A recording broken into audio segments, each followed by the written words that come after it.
आज के क्लास में हम एक बहुत इंपॉर्टेंट टॉपिक देखने जा रहे हैं और उस टॉपिक का नाम है फोटो इलेक्ट्रिक इफेक्ट। यह topic chapter structure of atom से मैंने लिया हुआ है। यह बहुत इंपॉर्टेंट है। तो देखते हैं आखिर फोटो इलेक्ट्रिक इफेक्ट क्या होता है। और मैंने आपको पहले भी बताया हुआ है कि इस चैप्टर में मैं आपको जो भी टॉपिक पढ़ाऊंगा उसका रिलेशन कहीं ना कहीं एटम से होगा। आप चैप्टर कौन सा पढ़ रहे हैं? Structure of atom. तो बेटा इस पूरे चैप्टर में मैं आपको जो भी टॉपिक बताऊंगा उसका रिलेशन कहीं न कहीं एटम से जरूर होगा। तो देखते हैं आखिर फोटो इलेक्ट्रिक इफेक्ट क्या होता है और इसमें एक एटम का क्या रोल है। चलिए शुरुआत करते हैं। तो यहां पर बात चल रही है फोटो इलेक्ट्रिक इफेक्ट की। तो आखिर क्या होता है फोटो इलेक्ट्रिक इफेक्ट? ये देखिए, उसको समझाने के लिए मैंने क्या किया, मैंने यहां पर एक कंस्ट्रक्शन तैयार कर लिया है। मैंने यहां पर क्या किया है, मैंने यहां पर एक ग्लास का ट्यूब ले लिया। उसके बाद इसके अंदर मैंने दो मेटल के प्लेट लगा दिए और ये जो लेफ्ट वाला प्लेट आप देख पा रहे हैं ये होगा बेटा एनोड और राइट वाला जो प्लेट मैंने लिया है मेटल का ये होगा कैथोड। ओके ठीक है। अब देखते क्या होने वाला है। तो अब मैं क्या करूंगा, यहां से मैं वोल्टेज अप्लाई करूंगा। ये देखिए मैंने यहां से वोल्टेज अप्लाई किया। तो जब मैंने यहां से वोल्टेज अप्लाई किया तो मैंने क्या देखा, ये यहां मैंने बल्ब लगाया हुआ है। देखो इस पूरे सिस्टम में मैंने यहां पर एक बल्ब लगाया हुआ है। तो मैंने क्या देखा कि जब मैंने यहां से वोल्टेज दिया तो वोल्टेज देने से ये बल्ब ग्लो नहीं कर रहा है। देख रहे हैं आप, ये बल्ब नहीं जल रहा है। तो क्या आप मुझे बता सकते हैं कि आखिर जब मैंने यहां से वोल्टेज अप्लाई किया तो ये बल्ब ग्लो क्यों नहीं कर रहा है? बहुत साधारण सा जवाब है, क्योंकि सर्किट पूरा नहीं है। आप देख पा रहे हैं बीच में गैप है बेटा, बीच में गैप है, मतलब सर्किट पूरा नहीं है। तो इसमें कोई बहुत ज्यादा सोचने वाली बात नहीं है भाई।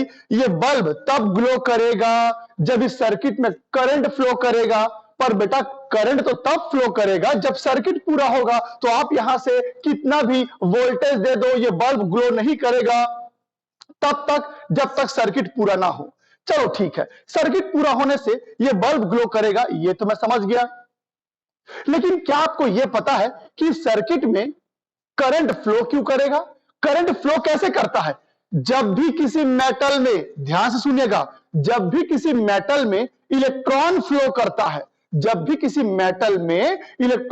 करता है, तो करंट फ्लो करता है। और अगर यहां पर इस सर्किट में करंट फ्लो नहीं कर रहा है तो कहीं ना कहीं इसका यह मतलब है कि शायद इस सर्किट में इलेक्ट्रॉन फ्लो नहीं कर रहा है। अच्छा आपको पता है इलेक्ट्रॉन फ्लो कहां से कहां करता है बेटा? इलेक्ट्रॉन जो है वो फ्लो करता है नेगेटिव टर्मिनल से पॉजिटिव टर्मिनल की तरफ। यह बात आपको पता होगा। इलेक्ट्रॉन कहां से कहां फ्लो करता है? नेगेटिव टर्मिनल से पॉजिटिव टर्मिनल की तरफ। पर यहां पर हुआ क्या, आप यहां से वोल्टेज अप्लाई कर रहे हो लेकिन क्योंकि यहां रास्ता पूरा कंप्लीट नहीं है, सर्किट कंप्लीट नहीं है, तो इसलिए शायद इस सर्किट में इलेक्ट्रॉन फ्लो नहीं कर पा रहा है। और जब इलेक्ट्रॉन फ्लो नहीं करेगा तो करंट फ्लो नहीं करेगा, तो ये बल्ब नहीं जलेगा।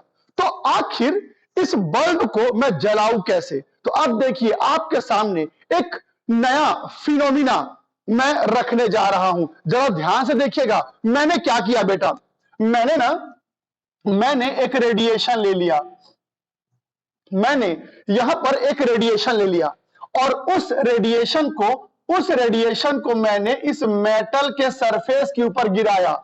ये देखिए यहां पर जो मैंने मेटल का प्लेट लिया है इसके ऊपर मैंने एक रेडिएशन गिराया। तो जानते हो क्या हुआ? जैसे ही मैंने इस मेटल के सरफेस पे रेडिएशन गिराया तो मैंने क्या देखा कि इस मेटल के सरफेस से इलेक्ट्रॉन निकलने लगे, और वो आगे की तरफ भागने लगे। देख रहे हैं आप, जैसे ही मैंने यहां से वोल्टेज अप्लाई किया और यहां से मैंने रेडिएशन डाला, तो जैसे ही इस प्लेट के ऊपर रेडिएशन गिरा तो अपने आप इस प्लेट में से इलेक्ट्रॉन निकलने लगे। देख रहे हो बेटा, इस प्लेट में से अपने आप इलेक्ट्रॉन निकल रहा है और इलेक्ट्रॉन निकल के आगे भाग रहा है। बताओ तो इलेक्ट्रॉन इस तरफ क्यों भाग रहा है? क्योंकि इलेक्ट्रॉन में नेगेटिव चार्ज होता है और ये वाला जो टर्मिनल है उसमें पॉजिटिव पोटेंशियल है, तो इसीलिए इलेक्ट्रॉन पॉजिटिव पोटेंशियल की तरफ भागता है, क्योंकि इलेक्ट्रॉन में खुद नेगेटिव चार्ज होता है। और अब देखा तुमने, इलेक्ट्रॉन भागने लगा, तो अब आप कहोगे कि हां, इस सर्किट में इलेक्ट्रॉन फ्लो कर रहा है। अब आप कहेंगे कि इस सर्किट में इलेक्ट्रॉन फ्लो कर रहा है, और बेटा जब इलेक्ट्रॉन फ्लो करेगा तो इस सर्किट में करंट भी फ्लो करेगा, और करंट फ्लो करेगा तो फिर आपको ये बल्ब जलता हुआ नजर आएगा। ये देखिए, ये बल्ब ग्लो कर रहा है, ये बल्ब जो है वो ग्लो करता हुआ नजर आपको, है ना? तो क्या समझ में आया? यहां पर आपने क्या सीखा कि बल्ब कैसे जलाते हैं?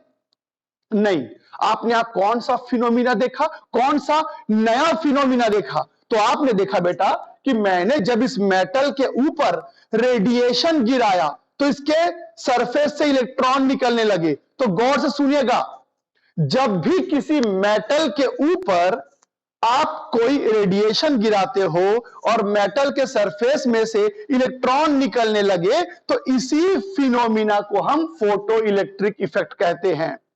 तो आखिर बेटा फोटो इलेक्ट्रिक इफेक्ट क्या होता है? किसी मेटल के ऊपर जब आप एक सर्टेन फ्रीक्वेंसी वाला, सर्टेन एनर्जी वाला रेडिएशन गिराओगे और उस मेटल के सरफेस से इलेक्ट्रॉन निकलने लगे, तो इसी फिनोमिना को फोटो इलेक्ट्रिक इफेक्ट कहा जाता है। और इस इफेक्ट को समझने के लिए मैंने ये स्ट्रक्चर आपके सामने बनाया है। अब यहां पर मेरे दिमाग में कई बातें आ रही हैं। पहली बात तो ये कि मैंने यहां पर जो रेडिएशन यूज किया है, ये कौन सा रेडिएशन है? मैंने यहां पर जो रेडिएशन यूज किया है, आखिर ये कौन सा रेडिएशन है? तो बेटा आप यहां पर कोई भी रेडिएशन यूज कर सकते हो, आप यहां पर कोई भी रेडिएशन यूज कर सकते हैं। Ultraviolet radiation, visible radiation, infrared radiation, तो आप यहां पर कोई भी रेडिएशन यूज कर सकते हैं। लेकिन इस एक्सपेरिमेंट को बेहतर तरीके से पहली बार जिस साइंटिस्ट ने एक्सप्लेन किया, उस साइंटिस्ट का नाम था हेनरिच आर हर्ट्ज। मैंने कहा कि फोटो इलेक्ट्रिक इफेक्ट क्या होता है, इसके बारे में बहुत सारे साइंटिस्टों को थोड़ा बहुत मालूम था, लेकिन पहली बार बेहतर तरीके से एक्सप्लेन करने वाले उस पहले साइंटिस्ट का नाम था हेनरिच आर हर्ट्ज। और इस साइंटिस्ट ने, जानते हो यहां पर कौन सा रेडिएशन लिया? बेटा इस साइंटिस्ट ने यहां पर यूज किया था विजिबल रेडिएशन। और बताओ तो विजिबल रेडिएशन मतलब क्या होता है बेटा? विजिबल रेडिएशन मतलब होता है विजिबल लाइट। विजिबल रेडिएशन मतलब क्या होता है? Visible light. तो याद रखिएगा, मेटल में से, मेटल के सरफेस में से इलेक्ट्रॉन निकालने के लिए आप कोई भी रेडिएशन यूज कर सकते हो, पर इस साइंटिस्ट ने, जिसने फोटो इलेक्ट्रिक इफेक्ट का एक बेहतर एक्सप्लेनेशन लोगों के सामने रखा, इस साइंटिस्ट ने कौन सा रेडिएशन यूज किया था बेटा? Visible radiation. और विजिबल रेडिएशन का मतलब होता है लाइट। तो इस साइंटिस्ट ने बोला कि जब किसी मेटल के ऊपर लाइट पड़ेगा, अभी तक मैं क्या बोल रहा था? इस मेटल के ऊपर रेडिएशन पड़ेगा, पर इस साइंटिस्ट ने बोला कि जब किसी मेटल के ऊपर लाइट पड़ता है तो उसके सरफेस में से इलेक्ट्रॉन निकलने लगते हैं। उसी को क्या बोलेंगे बेटा? Photo electric effect. और जानते हो फोटो इलेक्ट्रिक का क्या मतलब होता है? यहां सुनना, यहां सुनना, फोटो इलेक्ट्रिक का क्या मतलब होता है? तो बेटा ये जो फोटो वर्ड होता है ना, इसका मतलब होता है लाइट। फोटो का मतलब होता है लाइट और इलेक्ट्रिक मतलब होता है इलेक्ट्रिसिटी। इलेक्ट्रिक मतलब होता है इलेक्ट्रिसिटी। तो देखो इस सर्किट में इलेक्ट्रिसिटी फ्लो कर रहा है, किसके वजह से? लाइट के वजह से। किसके वजह से? लाइट के वजह से। और लाइट मतलब क्या होता है? फोटो। इसीलिए इस एक्सपेरिमेंट का क्या नाम दिया गया? Photo electric effect. इस इफेक्ट का क्या नाम दिया गया? Photo electric effect. और मैं आपको बता दूं, ये जो इलेक्ट्रॉन यहां पर घूम रहे हैं, तो इस भागते हुए इलेक्ट्रॉन को कहा जाता है फोटो इलेक्ट्रॉन्स। ये जो इलेक्ट्रॉन निकल के भाग रहा है ना इस मेटल के सरफेस में से, इसको बोलते हैं फोटो इलेक्ट्रॉन। और इस सर्किट में जो करंट फ्लो कर रहा है, उस करंट को हम कहते हैं फोटो करंट। इस सर्किट में जो करंट फ्लो करेगा उसे फोटो करंट कहेंगे। तो कहीं ना कहीं ये जो इलेक्ट्रॉन निकला इसको आपने फोटो इलेक्ट्रॉन बोला, जो करंट फ्लो हो रहा है उसको फोटो करंट बोल रहे हैं। दोनों में फोटो वर्ड यूज हुआ है। तो क्या मतलब समझे बेटा कि यहां पर जो कुछ भी चल रहा है, यहां पर जो कुछ भी चल रहा है कहीं ना कहीं वो फोटो की वजह से है। फोटो मतलब क्या होता है? लाइट। यहां पर जो कुछ भी चल रहा है वो कहीं ना कहीं फोटो के वजह से है। फोटो मतलब क्या होता है? लाइट। इसीलिए इस एक्सपेरिमेंट को फोटो इलेक्ट्रिक इफेक्ट बोला गया। तो चलिए, मैं ये तो समझ गया कि जब किसी मेटल के ऊपर रेडिएशन गिरेगा तो वो इलेक्ट्रॉन निकाल देगा अपने सरफेस में से। लेकिन अभी इस इफेक्ट के बारे में और बहुत कुछ आपको जानना है। पहले काम कीजिए, इस पूरे स्ट्रक्चर को कॉपी कर लीजिए बेटा। ओके, तो अब मैं ये तो समझ गया कि फोटो इलेक्ट्रिक इफेक्ट क्या होता है। लेकिन अब मेरे दिमाग में कुछ बातें चल रही हैं। कौन सी बातें चल रही हैं? कि यहां पर भले ही इस साइंटिस्ट ने विजिबल रेडिएशन यूज किया, लेकिन विजिबल रेडिएशन के अलावा क्या और भी दूसरे रेडिएशन यूज किए जा सकते हैं? और अगर कोई दूसरा रेडिएशन मैं यूज करूंगा तो उसको यूज करते वक्त किन किन कंडीशंस पर मुझे ध्यान रखना पड़ेगा? साथ ही साथ मेरा दिमाग इस मेटल के बारे में भी सोच रहा है कि भाई ये कौन सा मेटल है, जिसने इलेक्ट्रॉन निकाला अपने सरफेस में से। तो चलिए एक एक करके चीजों को समझने की कोशिश करते हैं। सबसे पहले हम बात करेंगे इस मेटल के बारे में कि आखिर ये कौन सा मेटल है जो इलेक्ट्रॉन निकाल रहा है। तो पहली बात तो ये बताओ बेटा, मेटल्स किस चीज के लिए जाने जाते हैं? आप लोअर क्लास में ऑलरेडी पढ़ चुके हैं, मेटल्स इलेक्ट्रॉन निकालने के लिए जाने जाते हैं और नॉन मेटल्स इलेक्ट्रॉन लेने के लिए जाने जाते हैं। आपने ये लोअर क्लास में पढ़ा है ना? Metals have tendency to donate electron while non-metals have tendency to accept or gain or attract electron। तो मेटल्स तो वैसे भी इलेक्ट्रॉन डोनेट करने के लिए ही जाने जाते हैं। तो यहां पर कोई नया चीज नहीं देख रहा हूं मैं,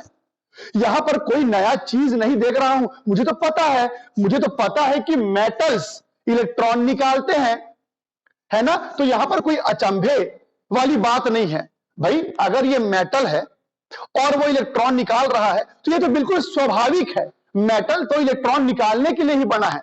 लेकिन फिर भी मैं आपसे ये पूछ रहा हूं कि भाई सारे के सारे मेटल्स इलेक्ट्रॉन निकालने के लिए जाने जाते हैं, लेकिन कोई भी मेटल इलेक्ट्रॉन निकालता कब है बेटा?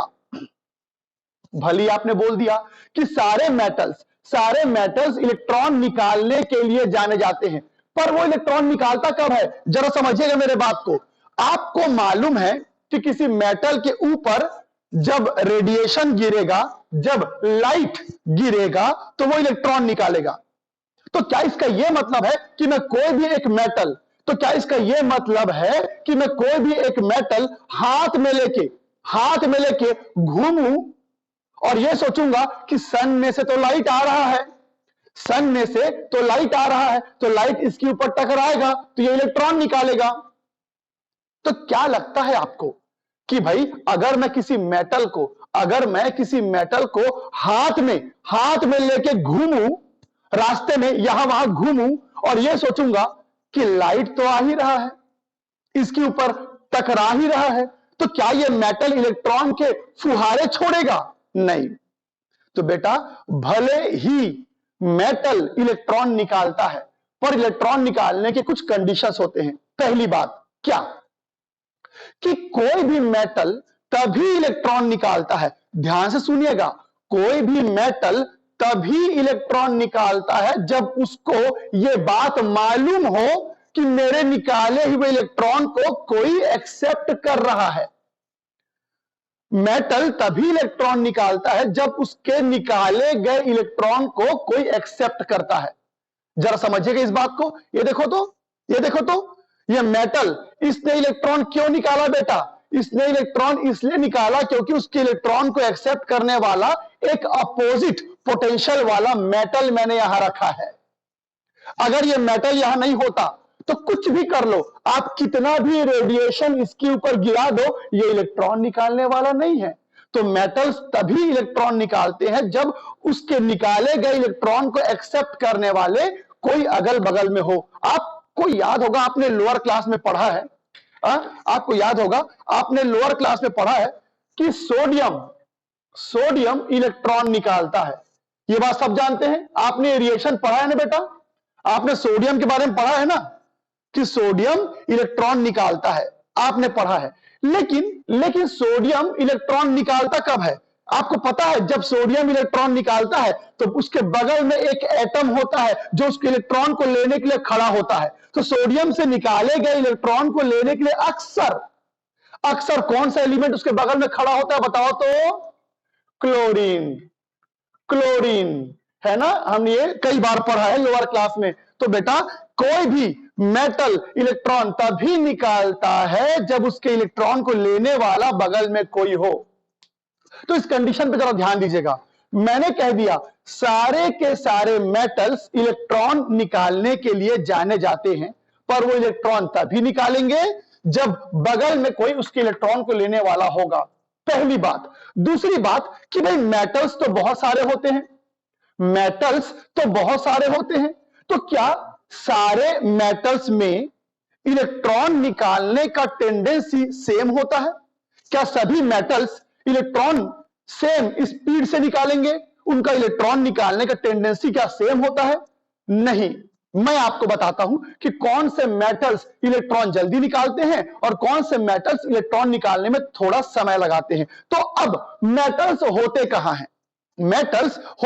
हैं? तो बेटा, आपको मैं शॉर्ट में यह बता रहा हूं। आपने पीरियोडिक टेबल ध्यान दिया है?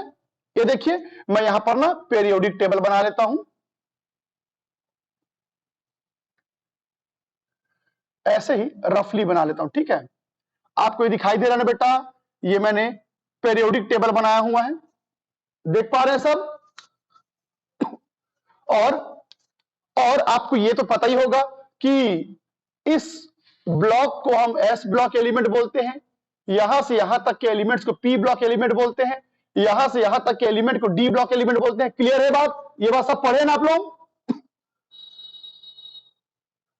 अच्छा, तो क्या आप लोगों ने यह भी पढ़ा है कि यहां से लेकर के यहां तक के एलिमेंट्स को हम क्या बोलते हैं बेटा? मेटल्स।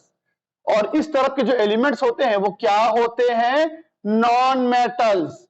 तो मेटल्स कहां होते हैं? हालांकि एस ब्लॉक के सारे एलिमेंट मेटल होते हैं, डी ब्लॉक के सारे एलिमेंट मेटल होते हैं, और पी ब्लॉक के अंदर भी कुछ एलिमेंट मेटल होते हैं। याद रखिएगा, पी ब्लॉक यहां से शुरू हुआ है, लेकिन पी ब्लॉक के अंदर भी कुछ एलिमेंट मेटेलिक प्रॉपर्टी शो करते हैं, जिनको हम मेटलॉइड्स बोलते हैं। खैर ठीक है, तो मेटल्स कहां पर होते हैं? तो यहां से लेकर के यहां तक, ध्यान से देखिएगा, यहां से लेकर के यहां तक के जो एलिमेंट्स होते हैं, इनको हम क्या मानते हैं बेटा? मेटल्स। अच्छा, मेटल्स जाने जाते हैं इलेक्ट्रॉन निकालने के लिए, और जानते हो इलेक्ट्रॉन निकालने के प्रॉपर्टी को हम क्या बोलते हैं? इलेक्ट्रोपॉजिटिविटी।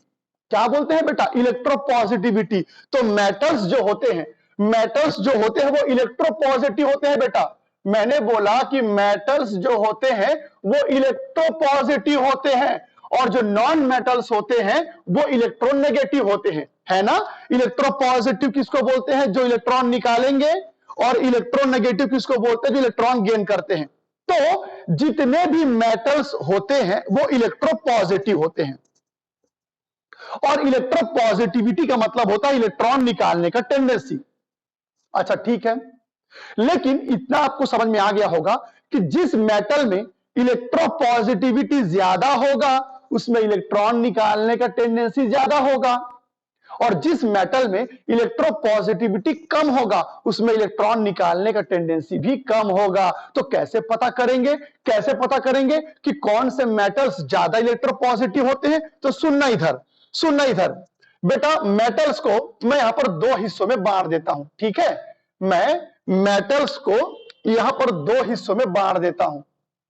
ये देखो, इस तरफ है एस ब्लॉक के मेटल्स और इस तरफ है डी ब्लॉक के मेटल्स। एस ब्लॉक के मेटल्स और यहां मैंने लिया है डी ब्लॉक के मेटल्स। और एस ब्लॉक के एलिमेंट्स जो होते हैं वो भी इलेक्ट्रोपॉजिटिव होते हैं और डी ब्लॉक के मेटल्स भी इलेक्ट्रोपॉजिटिव होते हैं। लेकिन जो एस ब्लॉक के मेटल होते हैं ना बेटा, उनका इलेक्ट्रोपॉजिटिविटी बहुत हाई होता है और डी ब्लॉक एलिमेंट्स का इलेक्ट्रोपॉजिटिविटी कम होता है।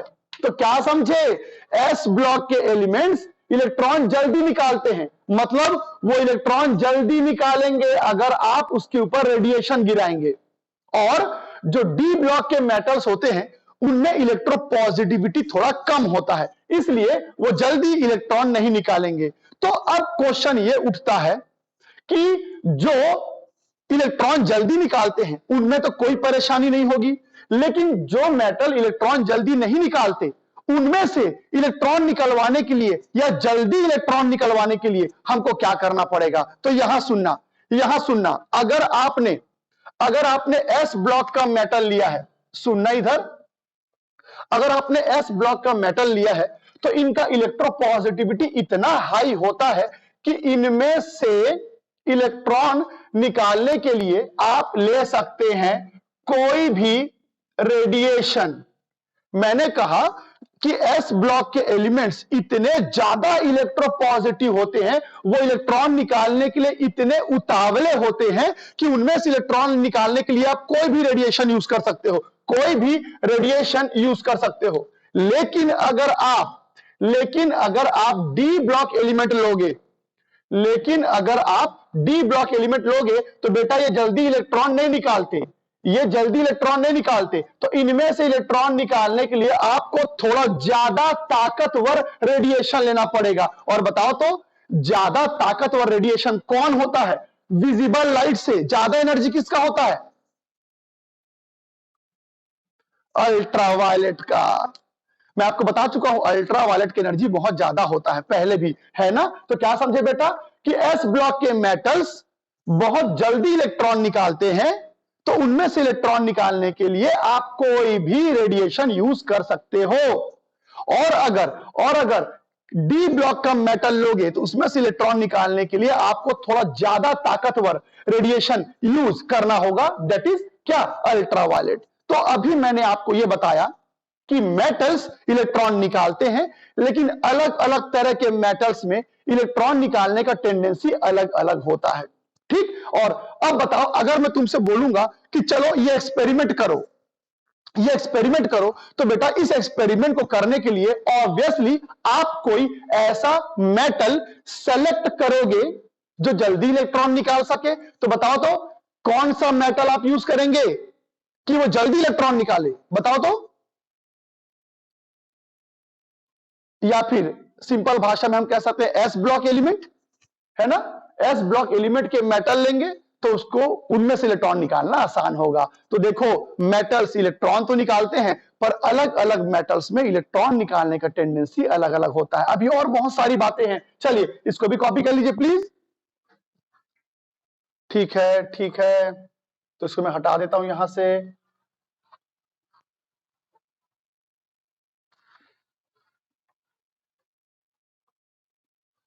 ठीक,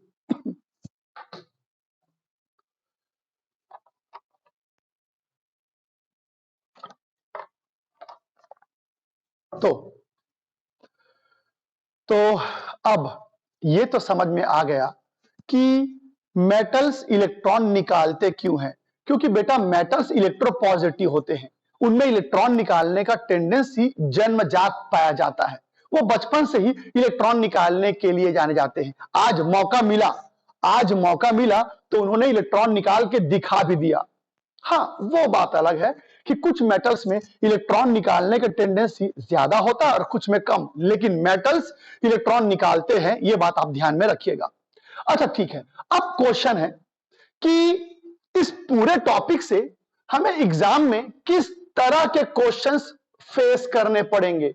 आखिर एग्जाम में क्वेश्चन क्या आएगा, इस टॉपिक से किस तरह का क्वेश्चन पूछा जाएगा। तो मैं बताता हूं किस तरह का क्वेश्चन आपसे इस पर्टिकुलर टॉपिक से पूछा जाएगा बेटा। तो गौर सुनेगा, आपसे क्वेश्चन क्या पूछा जाएगा। ये बताओ, आप यहां रेडिएशन यूज कर रहे हैं, भले ही वो विजिबल रेडिएशन क्यों ना हो, तो जब आप रेडिएशन यूज करते हैं तो इलेक्ट्रॉन निकलता है। तो एग्जाम में क्वेश्चन आएगा कि बताओ कि तुमने यहां जो रेडिएशन यूज किया है, तुमने यहां जो रेडिएशन यूज किया है, आखिर उस रेडिएशन में एनर्जी कितनी होगी, उसमें फ्रीक्वेंसी कितनी होगी, उसमें वेवलेंथ कितना होगा, उसका वेव नंबर कितना होगा। बेटा ये सारे प्रॉपर्टीज किसके हैं, ये सारे प्रॉपर्टी किसके हैं, रेडिएशन के। तो ऑब्वियसली जब भी हमारे सामने रेडिएशन यूज होता है, जब भी किसी कॉन्सेप्ट में रेडिएशन यूज होता है, तो कहीं ना कहीं उस रेडिएशन का energy, frequency, wavelength, wave number भी इन्वॉल्व होगा। तो इस टॉपिक में आप रेडिएशन यूज कर रहे हैं और उसी के मदद से आप इलेक्ट्रॉन निकाल रहे हैं। तो एग्जाम में आपसे क्वेश्चन पूछा जाएगा, बताओ कि आखिर तुमने कितना एनर्जी वाला रेडिएशन लिया कि इलेक्ट्रॉन निकल गया, बताओ तुमने कितना फ्रीक्वेंसी वाला रेडिएशन लिया कि इलेक्ट्रॉन निकल गया। तो रेडिएशन के बारे में यह सब पूछा जा सकता है। अच्छा, इस इलेक्ट्रॉन को देखो, यह इलेक्ट्रॉन निकल के भाग रहा है, यह इलेक्ट्रॉन निकल के भाग रहा है। अब आपको तो पता है किसी भागते हुए ऑब्जेक्ट में एक एनर्जी पाई जाती है, किसी भी भागते हुए ऑब्जेक्ट में एक एनर्जी पाई जाती है। उस एनर्जी क्या बोलते हैं बेटा, काइनेटिक एनर्जी। Kinetic energy. तो अगर ये इलेक्ट्रॉन भाग रहा है तो उसमें कुछ ना कुछ काइनेटिक एनर्जी होगा। तो एग्जाम में यही तो क्वेश्चन पूछेगा, चलो बताओ इस भागते हुए इलेक्ट्रॉन में काइनेटिक एनर्जी कितनी होगी, और अगर ये इलेक्ट्रॉन भाग रहा है तो उसमें भागते वक्त उसकी वेलोसिटी कितनी होगी। तो अब आपको समझ में आया इस टॉपिक से क्वेश्चन कैसे आएगा। पहला, रेडिएशन के ऊपर क्वेश्चन आता है कि बताओ तुमने जो रेडिएशन यूज किया उसमें एनर्जी कितनी होगी, फ्रीक्वेंसी कितनी होगी, कितना फ्रीक्वेंसी वाला रेडिएशन लोगे कि इलेक्ट्रॉन निकल जाएगा। तो यह सब क्वेश्चन पूछा जाएगा रेडिएशन पर बेस्ड। और जब इलेक्ट्रॉन पर बेस्ड क्वेश्चन आएगा तो क्या क्वेश्चन आएगा बेटा, अगर इलेक्ट्रॉन भाग रहा है तो बताओ उसमें काइनेटिक एनर्जी कितनी होगी, वो कितने एनर्जी के साथ भाग रहा है, साथ ही साथ उसकी वेलोसिटी कितनी होगी। तो चलिए अब समय आ चुका है पता लगाने का कि तुम जो रेडिएशन यूज कर रहे हो उसमें एनर्जी, उसकी फ्रीक्वेंसी, उसका वेव नंबर, उसका वेवलेंथ कितना होगा, और ये जो इलेक्ट्रॉन भाग रहा है उसकी वेलोसिटी और उसका काइनेटिक एनर्जी कितना होगा। तो कैसे पता लगाएंगे, तो ध्यान से सुनेगा। तो अभी तक आपके दिमाग में यह बात तो बैठ चुका है कि कोई भी मेटल इलेक्ट्रॉन तभी निकालता है जब उसके ऊपर क्या गिराते हो आप, रेडिएशन। चलो ठीक है, तो अब मैं आपके सामने एक एक्सपेरिमेंट करने जा रहा हूं बेटा। मैं आपके सामने एक एक्सपेरिमेंट करूंगा, जरा ध्यान से देखिएगा। इस एक्सपेरिमेंट की मदद से तुम यह पता लगा सकते हो कि भागते हुए इलेक्ट्रॉन का काइनेटिक एनर्जी कितना होगा। तो उसको समझने के लिए मैंने यहां पर एक मेटल ले लिया, जरा गौर से सुनिएगा। मैंने यहां पर एक मेटल ले लिया और इसके ऊपर मैं रेडिएशन गिराऊंगा, ठीक है। ये देखो, मैंने इसके ऊपर रेडिएशन गिराया। तो चलिए पता करते हैं कि इलेक्ट्रॉन निकलेगा कि नहीं निकलेगा, और निकलेगा तो कब निकलेगा, ठीक है। अच्छा, इलेक्ट्रॉन कहां से निकलता है, इलेक्ट्रॉन कहां से निकलता है, मेटल के सरफेस में से। तो ये देखो, मैंने सरफेस में कुछ इलेक्ट्रॉन बना दिए बेटा, देख रहे हैं आप, मैंने सरफेस में कुछ इलेक्ट्रॉन बना दिए। और अब मैं ये देखने जा रहा हूं कि जब मैं रेडिएशन गिराऊंगा तो इलेक्ट्रॉन निकलेगा कि नहीं निकलेगा। तो सबसे पहले मैंने एक ऐसा रेडिएशन यूज किया जिसका एनर्जी था सपोज 1 जूल। ध्यान से सुनना, ध्यान से सुनना। मैंने इस मेटल के ऊपर एक रेडिएशन गिराया जिसका एनर्जी था सपोज 1 जूल। तो मैंने क्या देखा कि जब मैंने 1 जूल वाला रेडिएशन गिराया तो इस मेटल के सरफेस में से इलेक्ट्रॉन नहीं निकला। इस मेटल के सरफेस में से इलेक्ट्रॉन नहीं निकला। तो क्या समझे बेटा, अब मुझे ज्यादा एनर्जी वाला रेडिएशन यूज करना पड़ेगा। तो मैंने इस बार एक दूसरा रेडिएशन यूज किया जिसका एनर्जी था सपोज 2 जूल। तो इस बार मैंने 2 जूल वाला रेडिएशन गिराया तो मैंने क्या देखा, इलेक्ट्रॉन अभी भी नहीं निकला।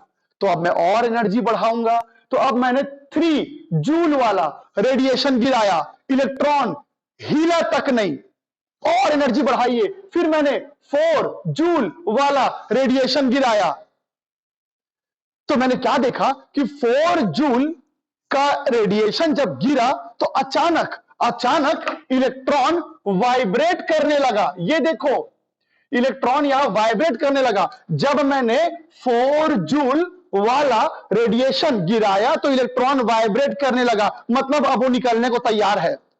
अब वो निकलने को तैयार है। तो जैसे ही मुझे मालूम चला कि 4 जूल एनर्जी देते ही इलेक्ट्रॉन वाइब्रेट करने लगा, मैं समझ गया कि इलेक्ट्रॉन निकलने वाला है। तो अब बेटा, अब अगर मैं 4 जूल से 1 जूल भी ज्यादा एनर्जी दूंगा तो इलेक्ट्रॉन निकल जाएगा। मैंने कहा 4 जूल से 1 जूल भी ज्यादा एनर्जी दूंगा तो इलेक्ट्रॉन निकल जाएगा। तो मैंने क्या किया, मैंने सीधा यहां दे दिया 6 जूल एनर्जी। मैंने यहां दे दिया 6 जूल एनर्जी वाला रेडिएशन। तो मैंने क्या देखा कि इलेक्ट्रॉन निकल के भागने लगा। इलेक्ट्रॉन निकल के भागने लगा। देखो कितना लंबा एक्सपेरिमेंट करना पड़ा मुझे, कितना लंबा एक्सपेरिमेंट करना पड़ा, और अंत में मैंने इलेक्ट्रॉन निकाल ही दिया। और बताइए तो इलेक्ट्रॉन निकालने के लिए मैंने कौन सा रेडिएशन यूज किया, 6 जूल वाला। तो अब ये जो मैंने वैल्यूज यहां पर लिखे हैं, क्या इन वैल्यूज को देख के आप ये अंदाजा लगा पा रहे हो कि इस इलेक्ट्रॉन में काइनेटिक एनर्जी कितनी होगी बेटा? बताओ तो। यहां जो मैंने डेटा यूज किया है, क्या इन डेटा को देख के आप इस बात का अंदाजा लगा सकते हैं कि वो जो इलेक्ट्रॉन भाग रहा है उसमें कितनी काइनेटिक एनर्जी होगी? चलो अपने हिसाब से कुछ भी जवाब दो। उस भागते हुए इलेक्ट्रॉन में कितना एनर्जी होगा, अपने हिसाब से आप आंसर दीजिए। तो मैं बताता हूं इस भागते हुए इलेक्ट्रॉन में कितना एनर्जी होगा। इस भागते हुए इलेक्ट्रॉन में एनर्जी होगा बेटा 2 जूल। 2 जूल। पर कई लोग के दिमाग में, जो पहली बार ये क्लास अटेंड कर रहे हैं, हो सकता है आपके दिमाग में चल रहा होगा 6 जूल, लेकिन इस इलेक्ट्रॉन में 2 जूल एनर्जी होगा। चलिए समझते हैं इस बात को कि 2 जूल एनर्जी क्यों होगा।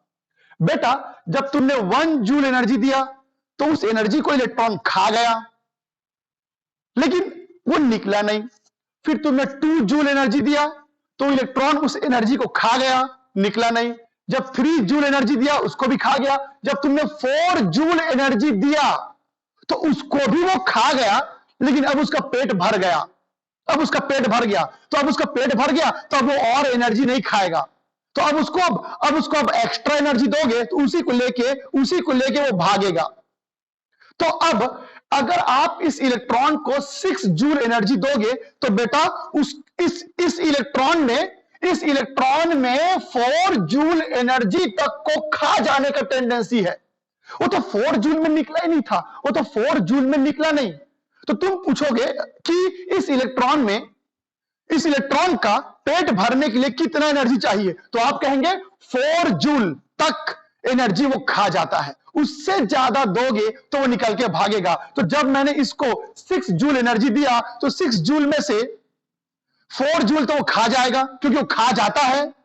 4 जूल तो वो खा जाता है, और जब उसका पेट भर जाता है तो बचे हुए एनर्जी को लेके वो भागता है। तो आप इस बात को लेके कंफ्यूज मत होना, ये सब अलग अलग रेडिएशन है बेटा, इसका सम मत कर देना। इसका सम मत कर देना, ये सब अलग अलग रेडिएशन है, कंफ्यूज नहीं होंगे। ये radiation 1, radiation 2, radiation 3, radiation 4, radiation 5, ये सब अलग अलग रेडिएशन है। तो जब मैंने रेडिएशन 1 यूज किया, इलेक्ट्रॉन रेडिएशन को खा गया। जब रेडिएशन 2 यूज किया, उसको भी खा गया, इसको भी खा गया, इसको भी खा गया। तो जब मैंने 4 जूल एनर्जी दिया, उसको भी खा गया, लेकिन अब उसका पेट भर गया, वो वाइब्रेट करने लगा। तो अब मैं समझ गया कि अब उसको ज्यादा एनर्जी दूंगा तो वो निकल के भागेगा। तो मैंने सीधा क्या किया, मैंने सीधा इस इलेक्ट्रॉन को 6 जूल एनर्जी दे दिया। तो बेटा 6 जूल एनर्जी जब मैंने इस मेटल को दिया, जब मैंने इस इलेक्ट्रॉन को दिया, तो 6 जूल में से 4 जूल तक को तो वो खा गया।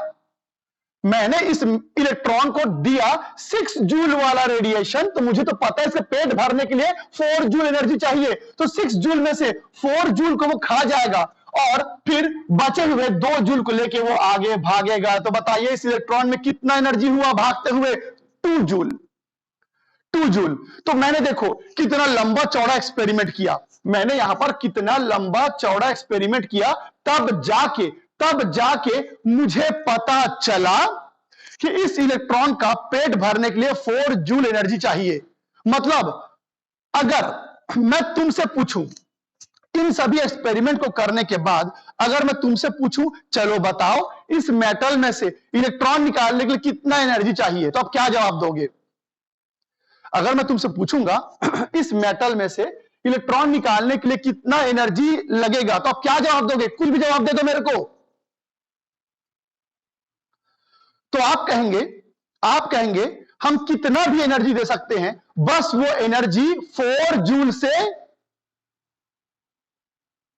ज्यादा होना चाहिए, क्योंकि उसका पेट भरने के लिए कितना एनर्जी चाहिए? 4 जूल। तो ऑब्वियसली इलेक्ट्रॉन को निकालने के लिए पहले उसका पेट भरोगे, फिर इलेक्ट्रॉन निकलेगा, मतलब पेट भरने से ज्यादा एनर्जी आपको देना पड़ेगा, मतलब 4 जूल से ज्यादा एनर्जी देना पड़ेगा। तो कोई अगर तुमसे पूछता है इस मेटल में से इलेक्ट्रॉन निकालने के लिए कितना एनर्जी चाहिए, तो तुम कहना वो एनर्जी कुछ भी हो सकता है, बस 4 जूल से ज्यादा होना चाहिए। तो मिनिमम एक यहां पर मैंने दिया था 4 जूल और यहां पर दिया था मैंने 6 जूल। तो बेटा इलेक्ट्रॉन को निकालने के लिए, उसका पेट भरने के लिए मिनिमम एनर्जी कितना चाहिए? 4 जूल। तो जानते हो इस 4 जूल को क्या कहते हैं? इसे कहते हैं थ्रेशोल्ड एनर्जी। इसे कहते हैं थ्रेशोल्ड एनर्जी। थ्रेशोल्ड एनर्जी वो एनर्जी होता है जिसको क्रॉस करोगे तभी इलेक्ट्रॉन निकलेगा। ध्यान देना, थ्रेशोल्ड एनर्जी वो मिनिमम एनर्जी है जो किसी भी मेटल से इलेक्ट्रॉन निकालने के लिए मिनिमम चाहिए, उससे अगर आप क्रॉस होगे तभी इलेक्ट्रॉन निकलेगा। और इसको हम कहते हैं बेटा, इसको हम कहते हैं गिवन एनर्जी। इसको हम कहते हैं गिवन एनर्जी। तो चलो अब बताओ इस भागते हुए इलेक्ट्रॉन में काइनेटिक एनर्जी कितना था? इस डेटा के हिसाब से कितना एनर्जी था? 2 जूल। 2 जूल है ना। तो काइनेटिक एनर्जी आपने कैसे निकाला? Given energy minus threshold energy, है ना। ऐसे ही तो निकाला तुमने।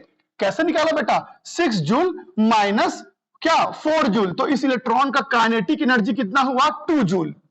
उस इलेक्ट्रॉन का काइनेटिक एनर्जी कितना हुआ? 2 जूल। अच्छा चलो अब मैं आपको एक एग्जांपल दिखाता हूं, मैं आपके सामने एक एग्जांपल रखता हूं। अच्छा एक बात और बता दूं, हर मेटल का एक फिक्स थ्रेशोल्ड एनर्जी होता है बेटा। हर मेटल का एक फिक्स थ्रेशोल्ड एनर्जी होता है। तो मान लो कि मैंने इस मेटल पे एक्सपेरिमेंट किया और एक्सपेरिमेंट करके मैंने पता लगा लिया कि इसका थ्रेशोल्ड एनर्जी कितना है। तो बताओ कितना है उसका थ्रेशोल्ड एनर्जी? तो उसका थ्रेशोल्ड एनर्जी है सपोज 4 जूल।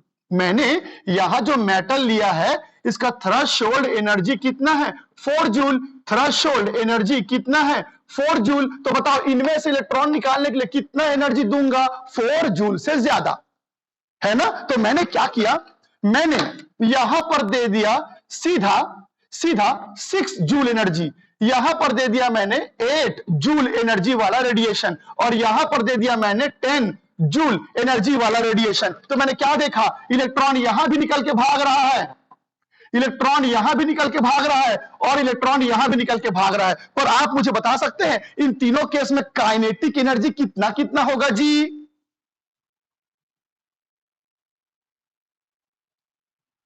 फर्स्ट में 2 जूल, दूसरे वाले में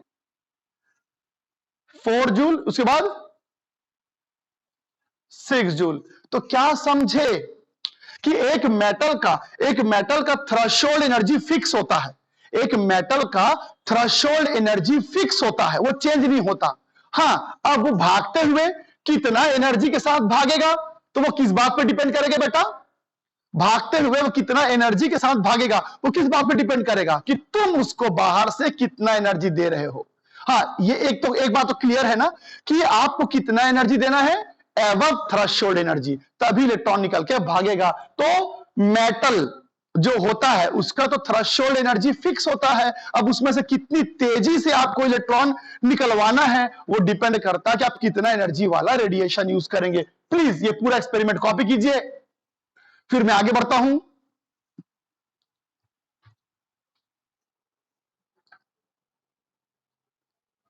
ठीक है, ओके, तो आपने कॉपी कर लिया है। तो अब चलिए मैं इस चीज को और थोड़ा बेहतर तरीके से आपको बताने की कोशिश करता हूं। याद रखिएगा, हर मेटल का एक फिक्स थ्रेशोल्ड एनर्जी होता है। ये वो एनर्जी है जिसमें इलेक्ट्रॉन का पेट भर जाता है। अब पेट भर जाने का मतलब क्या है मैं आगे बताऊंगा। थ्रेशोल्ड एनर्जी के बारे में और अच्छे से एक्सप्लेन करूंगा, बस थोड़ी देर रुक जाइए। अभी के लिए बस थोड़ा इजी करने के लिए मैं बता रहा हूं कि थ्रेशोल्ड एनर्जी वो एनर्जी है जो इलेक्ट्रॉन का पेट भर देता है। उसके आगे एनर्जी दोगे तो उसी आगे दिए हुए एनर्जी को लेके वो भागता है। चलो ठीक है, अब इसको थोड़ा और समझने की कोशिश करते हैं। तो अब आप मुझे ये बताओ बेटा कि अभी अभी मैंने एक मेटल लिया था और इस मेटल में से इलेक्ट्रॉन निकालने के लिए मैंने एक रेडिएशन यूज किया था। ठीक है, अब मुझे यह बताओ कि इस भागते हुए इलेक्ट्रॉन में काइनेटिक एनर्जी मैंने कैसे निकाला बेटा? कैसे निकाला था मैंने? गिवन एनर्जी माइनस क्या? थ्रेशोल्ड एनर्जी, ये इसका तरीका था। तो अब मैं आपको बता दूं गिवन एनर्जी को हम ई से डिनोट करते हैं और थ्रेशोल्ड एनर्जी को ई नॉट से डिनोट किया जाता है। थ्रेशोल्ड एनर्जी को ई नॉट से डिनोट किया जाता है। फिर मुझे याद आया कि एनर्जी को हम एच न्यू लिखते हैं अकॉर्डिंग टू प्लैंक कांस्टेंट। याद है ना आपको? प्लैंक थ्योरी में क्या पढ़े हो? एनर्जी क्या होता है बेटा? H nu. तो फिर ई नॉट क्या हो जाएगा जी? H nu naught. E naught क्या हो जाएगा? H nu naught. फिर आगे बढ़ते हैं, एच को कॉमन निकाल दूं तो अब ये इक्वेशन कुछ ऐसा हो जाएगा, ये देखो। फिर उसके बाद मुझे ये भी याद आया कि न्यू यानी कि फ्रीक्वेंसी। फ्रीक्वेंसी क्या होता है बेटा? सी अपॉन लैम्डा। सब याद है ना आप लोग को? आप पहले पढ़ चुके हैं। फ्रीक्वेंसी क्या होता है? सी अपॉन लैम्डा। तो फिर थ्रेशोल्ड फ्रीक्वेंसी क्या होगा? सी अपॉन लैम्डा नॉट। और अगर यहां से मैं सी को भी कॉमन निकाल दूं तो इक्वेशन क्या हो जाएगा? 1/λ माइनस 1/λ नॉट। तो अब आप मुझे ये बताइए कि यहां पर ई नॉट क्या है बेटा? Threshold energy. तो न्यू नॉट क्या है? Threshold frequency. तो लैम्डा नॉट क्या है? Threshold wavelength. तो देख रहे हैं आप, इस भागते हुए इलेक्ट्रॉन का काइनेटिक एनर्जी निकालने के लिए आप इसमें से कोई भी फॉर्मूला यूज कर सकते हैं। डिपेंड करता है क्वेश्चन में क्या गिवन है। अगर क्वेश्चन में एनर्जी गिवन होगा तो यह फॉर्मूला यूज करेंगे, अगर क्वेश्चन में फ्रीक्वेंसी गिवन है तो यह फॉर्मूला यूज करेंगे, और क्वेश्चन में वेवलेंथ गिवन है तो यह फॉर्मूला यूज करेंगे। तो ये सारे फॉर्मूला आपको काइनेटिक एनर्जी कैलकुलेट करने में हेल्प करेगा। किसका? इस भागते हुए इलेक्ट्रॉन का। कैसे काइनेटिक एनर्जी निकालेंगे मैं बताऊंगा, पहले सारे फॉर्मूला फटाफट कॉपी कर लीजिए प्लीज।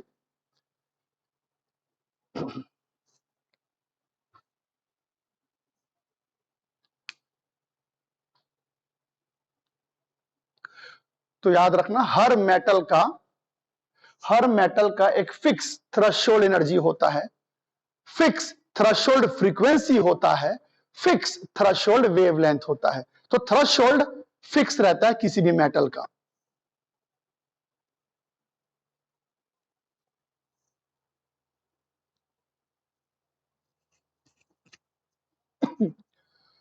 कॉपी कर लिए?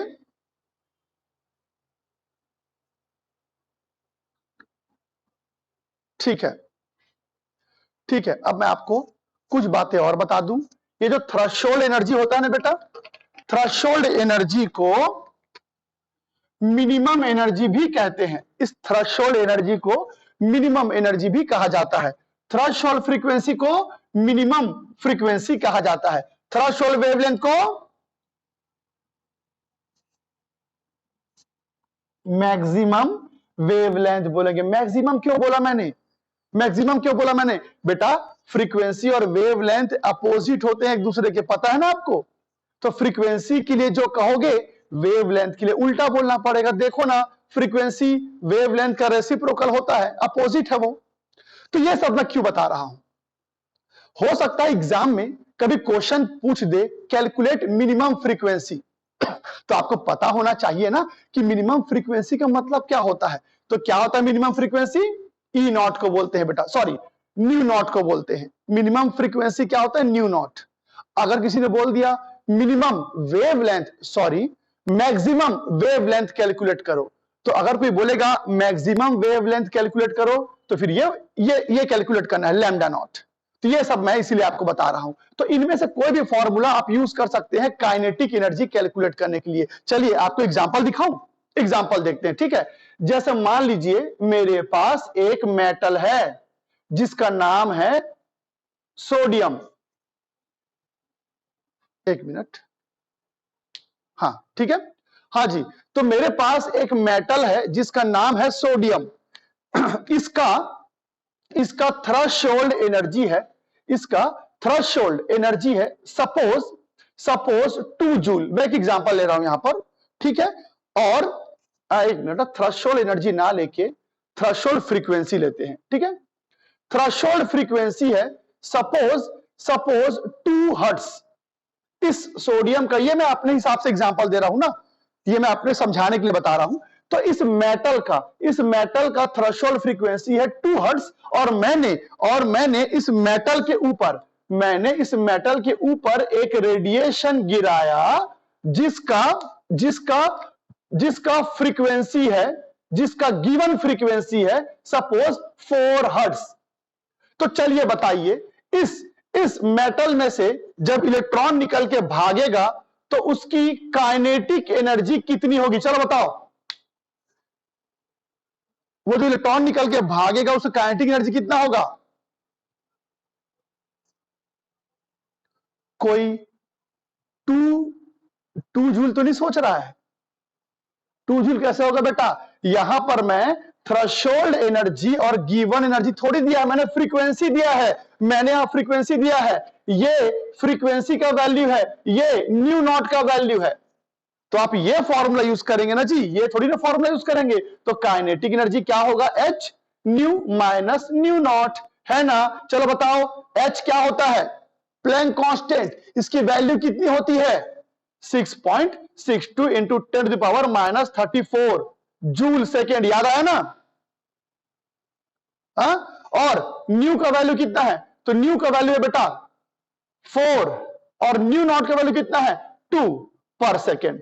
फिर यहां से सेकेंड और पर सेकेंड कैंसिल हो जाएगा, आपका काइनेटिक एनर्जी निकल जाएगा इन टर्म ऑफ जूल।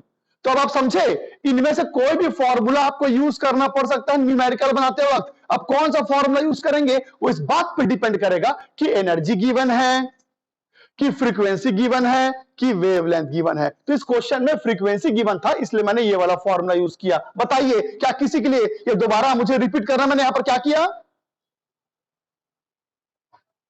ठीक है। तो अभी आप लोगों ने काइनेटिक एनर्जी निकाला। किसका काइनेटिक एनर्जी निकाला? ये जो इलेक्ट्रॉन निकल के भाग रहा है, यहां पर इलेक्ट्रॉन निकल के जो भाग रहा है उसका आपने काइनेटिक एनर्जी निकाला। तो बेटा अगर इलेक्ट्रॉन भाग रहा है तो उसमें कुछ ना कुछ वेलोसिटी भी पाई जाएगी।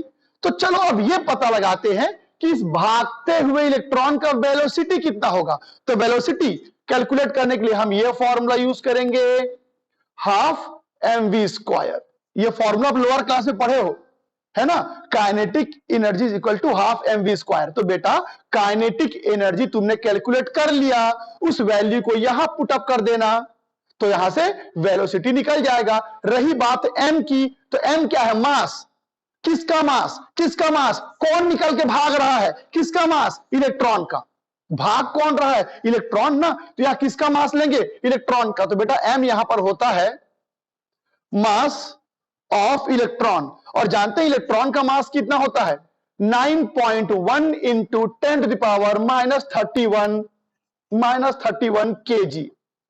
ये इलेक्ट्रॉन का मास होता है। तो देखो आपने यहां कैलकुलेशन किया और काइनेटिक एनर्जी निकाल लिया। इस काइनेटिक एनर्जी के वैल्यू को यहां पुट अप कर देना। m कितना होता है मैंने बता दिया, तो आप यहां से वेलोसिटी भी निकाल सकते हो। इसको भी कॉपी कर लीजिए प्लीज, इसको भी कॉपी करेंगे।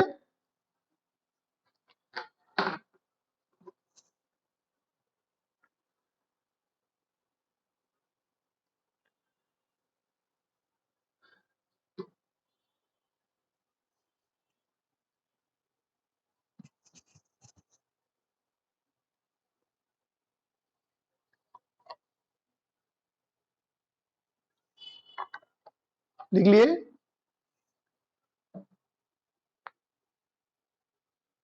ठीक है, ठीक है। तो अब मैं ये समझ चुका हूं कि किसी भी निकलने वाले इलेक्ट्रॉन का काइनेटिक एनर्जी और वेलोसिटी कैसे कैलकुलेट किया जाता है। लेकिन अब कुछ और बेहद इंपॉर्टेंट बात आपको समझनी है। क्या? कि अब मैं ये तो जान गया कि किसी मेटल के ऊपर जब रेडिएशन गिरता है तो इलेक्ट्रॉन निकल के भागता है। सुनना मेरी बात को, किसी भी मेटल के ऊपर जब रेडिएशन गिरता है तो इलेक्ट्रॉन निकल के भागता है। लेकिन अब क्वेश्चन है कितना इलेक्ट्रॉन निकलेगा, यह कैसे पता करेंगे? भाई अगर आप किसी मेटल के ऊपर रेडिएशन गिराते हो तो यह तो पता है कि इलेक्ट्रॉन निकल के भागेगा, तो आखिर कितना इलेक्ट्रॉन निकल के भागेगा यह कैसे पता करना है? तो अब मैं आपको बताने जा रहा हूं कि किसी रेडिएशन में या किसी रेडिएशन को देख के आप कैसे जान पाओगे कि कितना इलेक्ट्रॉन निकलेगा। तो अब एक बहुत इंपॉर्टेंट बात जो आप पहले से जानते हो, प्लैंक। प्लैंक का थ्योरी आपने पढ़ा है ना, मैंने आपको फर्स्ट क्लास में बताया था।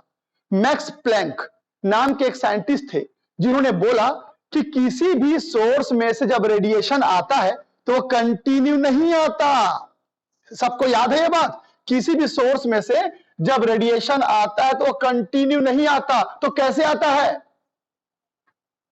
कैसे आता है? In form of small packets known as photon. तो बेटा भले ही मैं बार बार डायग्राम को इस तरह से बना रहा हूं कि भाई रेडिएशन आएगा, एक मिनट, रेडिएशन गिरेगा तो इलेक्ट्रॉन निकल के बाहर आ जाएगा। लेकिन आप सबको पता है ना, according to Planck theory radiation continue नहीं गिरता। सबको मैंने पढ़ा दिया है। बल्कि रेडिएशन जो होता है वो छोटे छोटे पैकेट्स के फॉर्म में गिरता है। याद दिलाइए, इन पैकेट्स को हम क्या बोलते हैं? फोटोन। क्या बोलते हैं? फोटोन, है ना? तो अब इसी चीज को दोबारा आपके सामने रख रहा हूं एक दूसरे तरीके से। मैं हर बार रेडिएशन को इस तरीके से बना रहा था, पर इस बात को भूलिएगा नहीं, रेडिएशन तो छोटे छोटे पैकेट्स के फॉर्म में आता है बेटा, जिसको हम फोटोन बोलते हैं। रेडिएशन बहुत सारे फोटोन से बनता है। तो अब इस मेटल के ऊपर जब फोटोन गिरेगा तो इलेक्ट्रॉन निकलेगा। सेंटेंस थोड़ा चेंज कर रहा हूं। अभी तक क्या बोलते थे कि जब रेडिएशन गिरेगा तो इलेक्ट्रॉन निकलेगा। अब आप कहेंगे रेडिएशन का जो फोटोन होता है वो जब गिरेगा तो इलेक्ट्रॉन निकलेगा।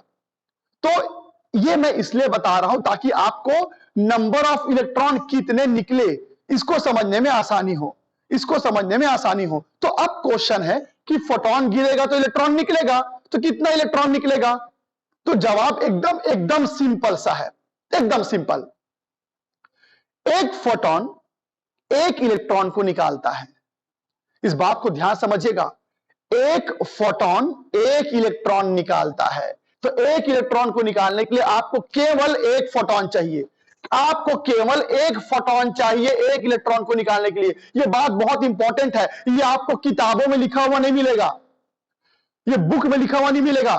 तो समझना इस बात को, एक इलेक्ट्रॉन को निकालने के लिए एक फोटोन चाहिए होता है बस। तो एक फोटोन में जो भी एनर्जी होगी, उसका जो भी फ्रीक्वेंसी होगा, वो काफी होता है इलेक्ट्रॉन को निकालने के लिए। तो याद रखियो, एक इलेक्ट्रॉन को निकालने के लिए एक फोटोन का जरूरत आपको पड़ेगा।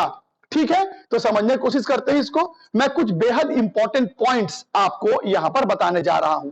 तो यहां पर पहला पॉइंट है कि कितने इलेक्ट्रॉन निकलेंगे, कितने इलेक्ट्रॉन निकलेंगे कैसे पता चलता है। तो मैंने बहुत साधारण शब्दों में यहां पर लिखा हुआ है कि एक फोटोन से एक इलेक्ट्रॉन निकलता है। तो बेटा, अगर मैं यहां पर एक मेटल ले लूं, यहां पर एक मेटल ले लूं और इसके ऊपर ये देखिए एक फोटोन आ रहा है,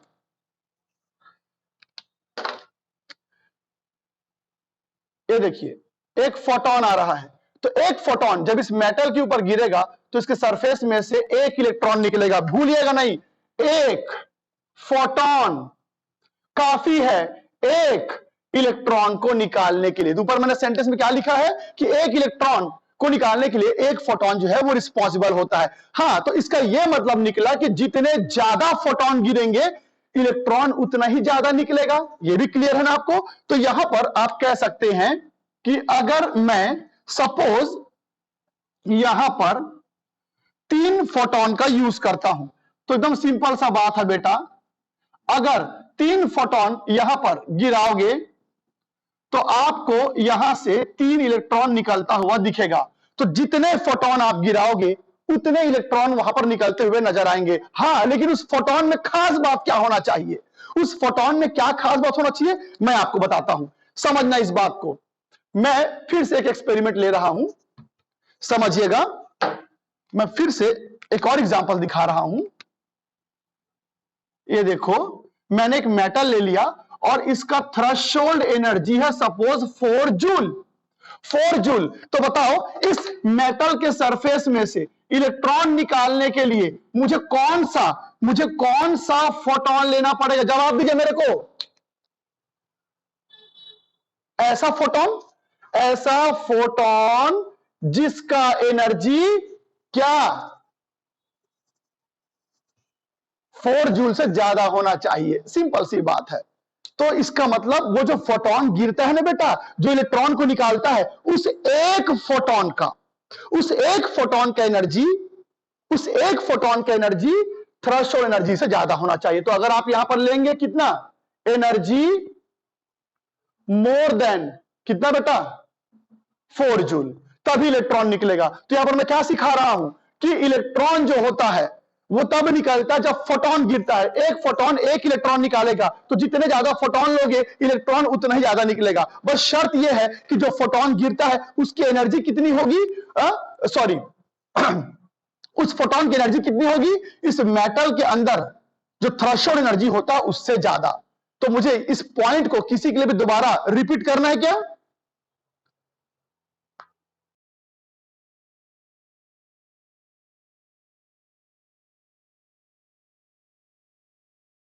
अब अगले पॉइंट की तरफ चलते हैं। ये बहुत इंपॉर्टेंट पॉइंट है।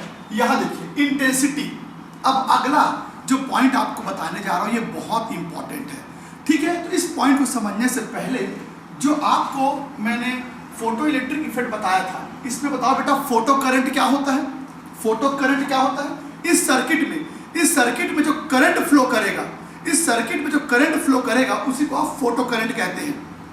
लेकिन इस सर्किट में कितना करंट फ्लो करेगा वो किस बात पे डिपेंड करेगा?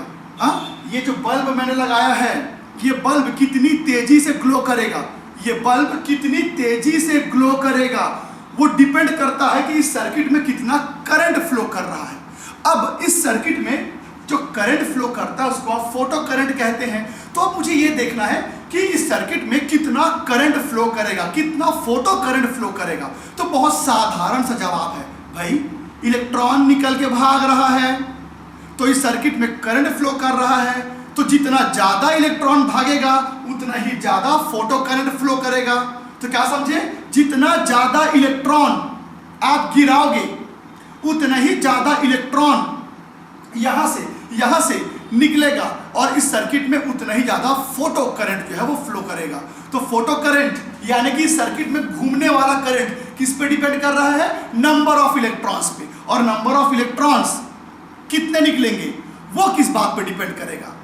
ये इंपॉर्टेंट है भाई। मैं ये तो समझ गया कि सर्किट में कितना करंट फ्लो करेगा वो डिपेंड करता है कितने इलेक्ट्रॉन भागेंगे, लेकिन इलेक्ट्रॉन कितने भागेंगे वो किस बात पे डिपेंड करेगा? चलिए मैं आपको समझाता हूं।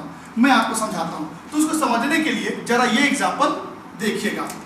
यहां देखना बेटा, मैंने एक मेटल ले लिया, यहां पर मैंने एक और मेटल ले लिया, ठीक है, और यहां मैंने एक बल्ब यूज किया, ठीक।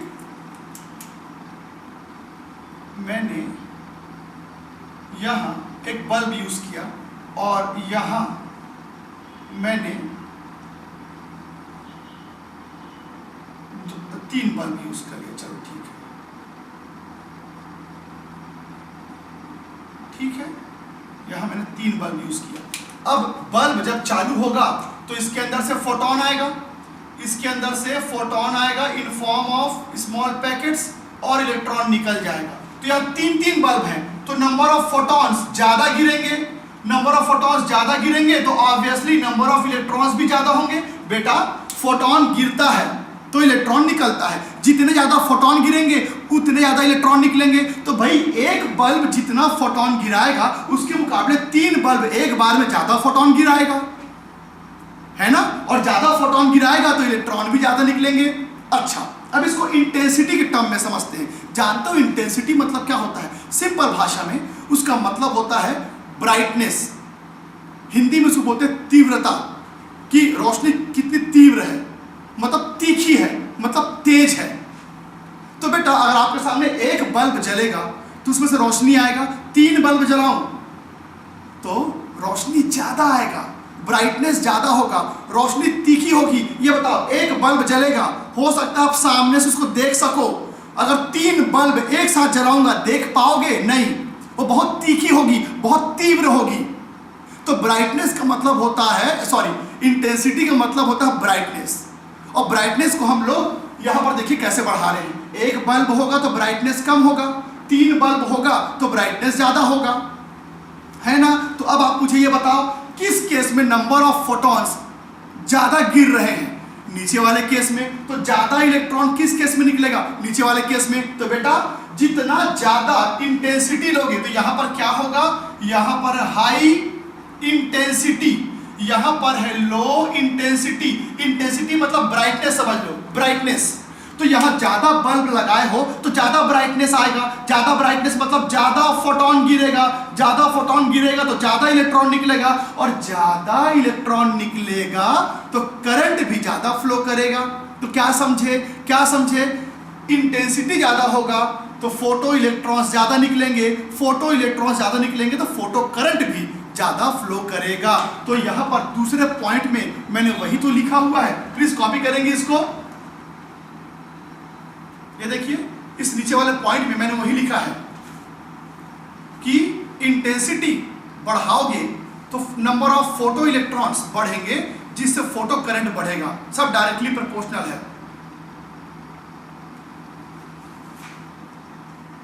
तो आपने कॉपी कर लिया। अच्छा, अब एक बहुत इंपॉर्टेंट बात जिसको लेके बहुत लोग कंफ्यूज होते हैं, याद रखना बेटा, ये छोटी छोटी बातें मैं आपको इसलिए बता रहा हूं क्योंकि जब एग्जाम में क्वेश्चन आएगा तो जो छोटे क्वेश्चंस होते हैं ना, जैसे कि मल्टीपल चॉइस वाले क्वेश्चन, रीजन एसर्शन वाले क्वेश्चन, या फिल इन द ब्लैंक्स, या 1 मार्क्स वाले रीजनिंग क्वेश्चन, तो जो छोटे क्वेश्चंस होते हैं ना वो जल्दी से हर कोई बच्चा नहीं बना पाता। तो जो 1 मार्क्स के क्वेश्चंस होते हैं वो क्वेश्चन वही स्टूडेंट बना पाएगा जिसको किसी टॉपिक के बारे में हर चीज मालूम हो, छोटी से छोटी बात मालूम हो। ये बात मैं क्यों बता रहा हूं? तो अब एक ऐसा पॉइंट आपको बताने जा रहा हूं जिसको लेके बहुत लोग कंफ्यूज होते हैं। सुनना एकदम ध्यान से, यहां देखना, मैंने यहां पर एक मेटल लिया, ठीक है, यहां पर मैंने एक बल्ब लिया, इसने अपने अंदर से फोटोन गिराया तो इलेक्ट्रॉन निकल के भाग रहा है, ठीक। अब दूसरे केस में फिर मैंने एक मेटल लिया, यहां पर मैंने सपोज 3 बल्ब ले लिया, अब 3 बल्ब लिया हूं तो ऑब्वियसली यहां पर नंबर ऑफ फोटॉन्स ज्यादा गिरेंगे तो नंबर ऑफ इलेक्ट्रॉन्स भी ज्यादा निकलेंगे। ओके, अब मेरा एक क्वेश्चन है, पहले वाले केस में इंटेंसिटी और दूसरे वाले केस में इंटेंसिटी क्या सेम है? जवाब देंगे क्या सेम है? नहीं, तो इसमें इंटेंसिटी का वैल्यू ज्यादा है, इसमें इंटेंसिटी का वैल्यू कम है। उसमें ब्राइटनेस ज्यादा होगा, ब्राइटनेस कम होगा, उसमें फोटो करंट ज्यादा होगा, इस केस में फोटो करंट ज्यादा होगा, इस केस में फोटो करंट कम होगा। अब एक और क्वेश्चन, इस भागते हुए इलेक्ट्रॉन में याद रखिए यहां जो मैंने बल्ब लगाया है यहां भी वही बल्ब लगाया है मैंने, बस यहां ज्यादा लगा दिया है।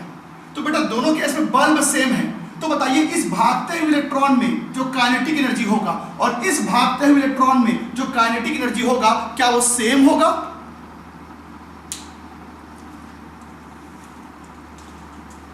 काइनेटिक एनर्जी सेम होगा दोनों केस में, ऐसे कैसे बताओ तो? दोनों केस में काइनेटिक एनर्जी सेम होगा, ये आपने कैसे बोला? ये आपने कैसे बोला? हाँ? कैसे आपने ये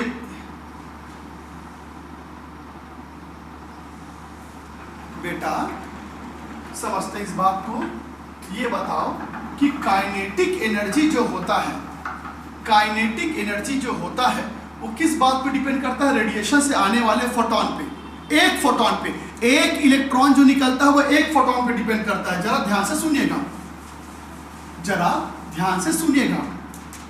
अगर मैं यहां एक मेटल ले लूं और यहां से इलेक्ट्रॉन निकला, क्योंकि आपने इसके ऊपर फोटोन गिराया, तो बेटा इस फोटोन में सपोज एनर्जी है 6 जूल और ये जो इस मेटल का थ्रेशोल्ड एनर्जी है 4 जूल, तो इस इलेक्ट्रॉन का काइनेटिक एनर्जी कितना होगा? 2 जूल।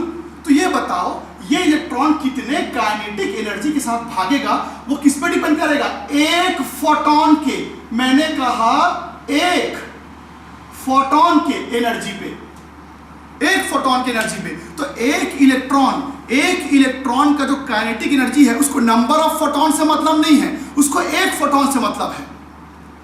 एक इलेक्ट्रॉन जब निकलता है तो उसको निकलने के लिए बहुत सारे फोटोन से कोई लेना देना नहीं होता, उसको एक फोटोन से मतलब होता है। तो एक फोटोन का एनर्जी ही इस बात को तय करता है कि भागने वाले इलेक्ट्रॉन में काइनेटिक एनर्जी कितना होगा। तो फिर ऐसे में अगर देखा जाए तो बताइए इस एक मिनट, इतना सारा लिख रखा है मैंने। हाँ, ये बताइए इस बल्ब में से बहुत सारे फोटोन आ रहे हैं, इस बल्ब में से बहुत सारे फोटोन, लेकिन इस इलेक्ट्रॉन को निकलने के लिए कितना फोटोन चाहिए? इस इलेक्ट्रॉन को निकलने के लिए कितना फोटोन चाहिए? एक। तो बेटा एक इलेक्ट्रॉन को निकलने के लिए एक फोटोन चाहिए, तो अगर फोटोन कम गिरेंगे या फोटोन ज्यादा गिरेंगे उस इलेक्ट्रॉन को कोई मतलब नहीं, क्योंकि एक इलेक्ट्रॉन को एक फोटोन चाहिए। तो इसका मतलब क्या समझे?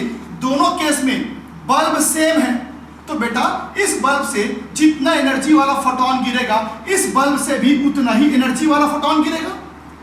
ज्यादा बल्ब लोगे तो फोटोन का एनर्जी थोड़ी चेंज होगा, टोटल एनर्जी चेंज होगा, टोटल एनर्जी चेंज होगा। यहां जितना टोटल एनर्जी है उसके मुकाबले यहां पर टोटल एनर्जी ज्यादा होगा। भाई एक बल्ब जलेगा तो कम गर्मी लगता है, ज्यादा बल्ब जलेगा तो ज्यादा गर्मी लगेगा, तो टोटल एनर्जी ज्यादा होगा। क्यों? क्योंकि बहुत सारे फोटोन आ रहे हैं। लेकिन बेटा दोनों केस में जो फोटोन आ रहे हैं उनका एनर्जी तो कांस्टेंट होगा। तो फोटोन एक गिरे या 1000 गिरे, फोटोन की एनर्जी चेंज नहीं होता। तो क्या समझे? इस इलेक्ट्रॉन को निकलने के लिए एक फोटोन चाहिए, इसको निकलने के लिए भी एक फोटोन चाहिए, तो फिर एक फोटोन से ये निकल गया। यहां भी है तो बहुत सारे फोटोन, पर इलेक्ट्रॉन एक ही फोटोन से निकला। तो क्या समझे कि यहां पर जितना काइनेटिक एनर्जी होगा उतना ही काइनेटिक एनर्जी यहां पर भी होगा। तो दोनों केस में काइनेटिक एनर्जी क्या होगा बेटा? सेम। दोनों केस में काइनेटिक एनर्जी सेम होगा। तो इस बात को कंफ्यूज मत होना। मैंने बोला इंटेंसिटी बढ़ेगा तो क्या बढ़ेगा बोलो तो? Photo current. लेकिन काइनेटिक एनर्जी क्या होगा? काइनेटिक एनर्जी सेम रहेगा, इसको बस मत भूलना। तो इंटेंसिटी बढ़ाने से ब्राइटनेस बढ़ता है तो ज्यादा इलेक्ट्रॉन निकलेंगे, ये बात तो कंफर्म है कि ज्यादा फोटोन गिराओगे तो इलेक्ट्रॉन ज्यादा निकलेंगे, लेकिन यहां निकले हुए इलेक्ट्रॉन का एनर्जी और यहां निकले हुए इलेक्ट्रॉन की एनर्जी सेम होगा, क्योंकि एक इलेक्ट्रॉन तो एक ही फोटोन से निकला है ना, और एक फोटोन जितना एनर्जी यहां रखता है, एक फोटोन यहां भी उतना ही एनर्जी रखता है। तो याद रखियो कि इंटेंसिटी बढ़ाने से फोटो करंट बढ़ता है, लेकिन काइनेटिक एनर्जी सेम रहता है। प्लीज कॉपी करेंगे इसको।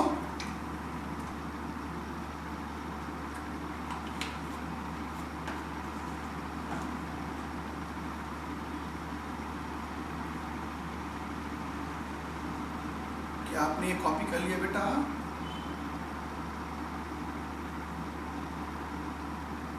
ठीक है, ओके। अब ये जो पॉइंट अभी मैं बता रहा था उसी को चलो एक और तरीके से समझते हैं। एक और तरीके से मैं इसी चीज को आपको समझाता हूं। एक ग्राफ के हेल्प से चलिए इस चीज को समझने की कोशिश करते हैं। एक ग्राफ के हेल्प से समझने की कोशिश करते हैं। इस तरफ हम ले लेते हैं काइनेटिक एनर्जी, इस तरफ ले लेते हैं फ्रीक्वेंसी, और इस तरफ ले लेते हैं इंटेंसिटी। ठीक है, ये बताओ कि इलेक्ट्रॉन जब ऊपर से नीचे, जब फोटोन ऊपर से नीचे आएगा, ठीक है, एक मिनट, डस्टर कहाँ गया? ये मैं हटा दूं ना बेटा, ये मैं हटा देता हूं, इसकी आवश्यकता नहीं है। हाँ जी, अब मैं आपसे एक क्वेश्चन पूछ रहा हूं, सुनना इधर, एकदम ध्यान समझना। यहां पर एक फोटोन गिरा, यहां पर एक फोटोन गिरा, इस फोटोन का फ्रीक्वेंसी है 20 हर्ट्ज और इस फोटोन का फ्रीक्वेंसी है सपोज 30 हर्ट्ज। दोनों केस में इलेक्ट्रॉन निकल के भाग रहा है, तो बताइए क्या दोनों केस में काइनेटिक एनर्जी सेम होगा? क्या दोनों केस में काइनेटिक एनर्जी सेम होगा? मैं समझाता हूं। मान लीजिए यहां थ्रेशोल्ड, सपोज इस मेटल का थ्रेशोल्ड फ्रीक्वेंसी है, ले लेते हैं इसको 10 हर्ट्ज, है ना। इस मेटल का थ्रेशोल्ड फ्रीक्वेंसी कितना है बेटा? 10 हर्ट्ज। दोनों सेम मेटल है, सपोज दोनों सेम मेटल है, तो ऊपर वाले मेटल का थ्रेशोल्ड, दोनों मेटल का थ्रेशोल्ड फ्रीक्वेंसी 10 हर्ट्ज। चलो काइनेटिक एनर्जी निकालते हैं। कैसे निकालेंगे बेटा? H new minus new not. H new कितना है? 20, ये कितना है? 10। नीचे वाले केस में 30 माइनस 10। बताओ किस केस में काइनेटिक एनर्जी की वैल्यू ज्यादा आएगा? सेकंड केस में भाई, सेकंड केस में काइनेटिक एनर्जी की वैल्यू ज्यादा आएगा। कितना आ रहा है बताएंगे मेरे को? ये आ रहा है 20H, ये कितना आ रहा है बेटा? 10H। तो दोनों में से किस केस में काइनेटिक एनर्जी ज्यादा है? नीचे वाले केस में। क्यों? क्योंकि आप ज्यादा फ्रीक्वेंसी वाला फोटोन गिरा रहे हैं, और वैसे भी एक इलेक्ट्रॉन को निकलने के लिए एक फोटोन चाहिए, एक इलेक्ट्रॉन को निकलने के लिए एक फोटोन चाहिए। तो उस फोटोन में जितना फ्रीक्वेंसी होगा, जितना एनर्जी होगा, उतना ही ज्यादा इलेक्ट्रॉन में काइनेटिक एनर्जी होगा। तो क्या समझे? फ्रीक्वेंसी बढ़ा तो काइनेटिक एनर्जी बढ़ गया। तो अब तुम बताओ, फ्रीक्वेंसी को इंक्रीज करूंगा तो काइनेटिक एनर्जी क्या होगा बेटा? इंक्रीज। ये देखो, ये इंक्रीज हो रहा है, ये इंक्रीज हो रहा है। मैंने कहा फ्रीक्वेंसी बढ़ रहा है तो काइनेटिक एनर्जी बढ़ रहा है। ये ठीक समझ में आ गया सबको? क्या बोला मैंने? फ्रीक्वेंसी बढ़ा तो काइनेटिक एनर्जी बढ़ा। ये बात क्लियर है सबको? अच्छा, चलो अब इंटेंसिटी बढ़ाते हैं। इंटेंसिटी मतलब ब्राइटनेस, इंटेंसिटी मतलब ब्राइटनेस बढ़ गया। तो बताओ, ब्राइटनेस अगर बढ़ाऊंगा, इंटेंसिटी बढ़ाऊंगा, तो काइनेटिक एनर्जी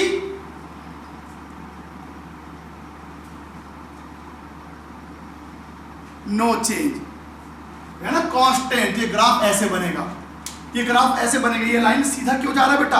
क्योंकि ब्राइटनेस बढ़ाओगे तो फोटोन का एनर्जी थोड़ी बढ़ता है बेटा। फोटोन का एनर्जी तो उतना ही रहेगा जितना होता है। तो काइनेटिक एनर्जी किस पे डिपेंड करता है? एक फोटोन के एनर्जी पे।